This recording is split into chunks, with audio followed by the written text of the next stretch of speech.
各位网友，大家好，我是包明。这期话题说的是俄白联合演习震慑乌克兰政府。进入2023年以来，俄军不断地向白俄罗斯增派兵力，提供军事援助，并且实施联合军事演习，这让乌克兰政府非常的紧张。虽然白俄政府一再表示自己不会参战，但是放俄军进来行动，实际上已经表明了支持俄罗斯的态度。从最近的一系列动作来看普京和俄罗斯政府显然没有放弃打赢乌克兰战争的意图。瓦格纳雇佣军拿下苏莱达尔，更是让俄政府信心倍增。普京也把俄军前线的指挥员做了进一步的调整。西方媒体甚至传出消息，俄罗斯可能会再一次动员50万的兵力，准备最终解决乌克兰问题。有了更多的兵源和兵器的俄军，未必一定要在乌东战场上与乌克兰军队纠缠，这是乌军统帅部最担心、最害怕的事情。从2014年乌克兰内战爆发到现在，乌军和东乌民兵反复的拉锯，乌军也一直准备着俄军干预，所以在东乌的很多地点、很多位置上，乌军已经构筑了坚固的防御阵地。如果不是这样，俄军也不会打得如此艰难。但是乌克兰毕竟国力有限，不可能像修长城一样把自己东部和北部的边境全部都修上防御体系，特别是在白俄罗斯方向，毕竟这是和第三国的边境，只要白俄不参加冲突，就没有投入大量军事资源的理由，这就造成了基辅以北防御空虚的局面。在2022年2月24号战斗打响的时候，俄军就尝试过借道白俄罗斯南下，并且用投入空降兵占领了霍斯托梅尔机场，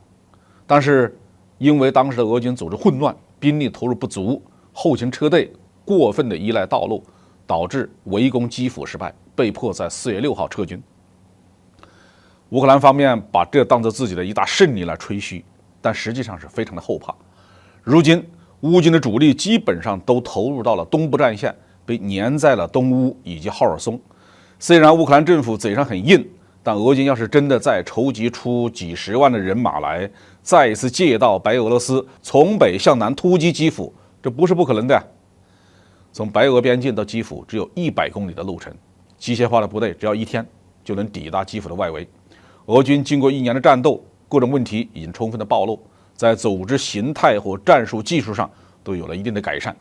特别是火力开道、稳扎稳打的模式，在东乌已经取得了有效的成果。而长达几个月的无人机导弹的突击，也给基辅这整个乌克兰的战争潜力系统造成了很大的破坏。守军的抵抗意志恐怕也没有2022年的那个时候那么强了，这也是乌克兰方面非常担心俄军再来一次的原因。所以早在2022年的10月，乌克兰边防部队就炸毁了通往白俄的众多的桥梁，以防止俄军从这个方向发起闪击战。那么乌军的这种担心会变成现实吗？从目前情况来看俄军在白俄举行的军事演习规模还是有限的。根据非官方渠道提供的消息，元旦以来，俄军不断的派遣战斗机、直升机和军用运输机抵达白俄罗斯，但规模都不大。俄军的战场伪装和保密水平也很差。如果有大规模的机械化部队集结在白俄罗斯和基辅边境一带的话，那是无法逃过西方卫星的眼睛的。